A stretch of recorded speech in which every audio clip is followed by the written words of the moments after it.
તો અમેરિકાના રાષ્ટ્રપતિ ડોનાલ્ડ ટ્રમ્પે મોટી જાહેરાત કરી છે. તો ઈરાન પર હુમલાઓ 2 અઠવાડિયા માટે રોકવાની જાહેરાત કરી છે. ત્યારે ટ્રમ્પે ટ્રુથ પ્લેટફોર્મ પરથી સીઝ ફાયરની જાહેરાત કરી છે.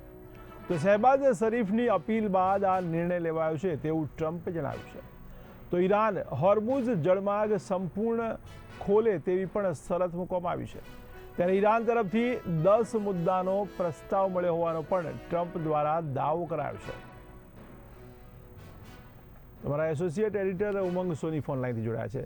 જી ઉમંગભાઈ, ત્યારે ટ્રમ્પે ફરી એકવાર સીઝ ફાયરની જાહેરાત કરી છે, તેને લઈને આપ શું કહેશો?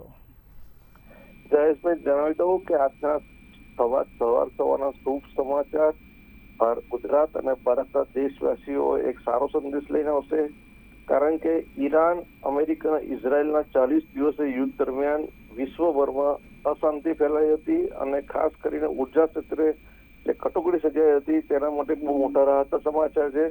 બંને દેશો 40 દિવસ પછી યુદ્ધ વિરામ માટે સંમત થયા છે.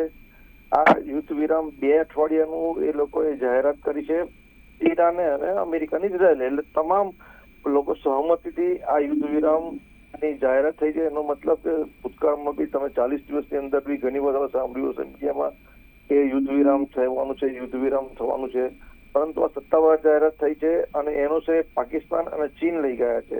સ્વાભાવિક છે કે જે પણ દેશ લઈ ગયા હોય, પરંતુ હાલમાં આ 2 વીક માટે વિશ્વભરમાં શાંતિનો સંદેશો છે.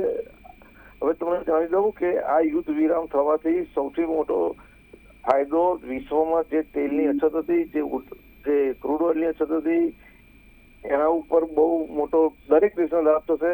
કારણ કે મોટા ભાગના દેશોમાં જે નાના દેશો છે કે જેની પરિસ્થિતિ તેલ સંગ્રહવાની નથી, તેને સૌથી મોટો ફાયદો થવો છે. હવે યુદ્ધ વિરામ થવાથી જે કઈ શરતો મૂકે છે તેના પર વિશ્વભરની નજર રહેશે. શુક્રવારે પાકિસ્તાનની અંદર તમામ જે ઇઝરાયલ છે, અમેરિકા છે અને ઈરાનના નેતાઓ પાકિસ્તાનમાં મળવા એવી સંભાવનાઓ દર્શાવી રહી છે.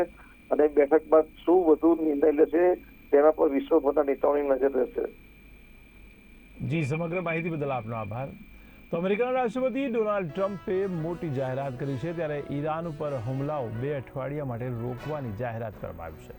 તો ટ્રમ્પે ટ્રુથ પ્લેટફોર્મ પરથી સીઝ ફાયરની જાહેરાત કરી. તો શહેબાઝ શરીફની અપીલ બાદ આ નિર્ણય લેવામાં આવ્યો છે તેવું ટ્રમ્પે જણાવ્યું છે. તો ઈરાન હોર્મુઝનો આ જળમાર્ગ સંપૂર્ણ ખોલે તેવી પણ શરત મૂકવામાં આવી રહી છે. ત્યારે ઈરાન તરફથી પણ 10 મુદ્દાનો પ્રસ્તાવ મળ્યો હોવાનો દાવો ટ્રમ્પ દ્વારા કરવામાં આવ્યો છે.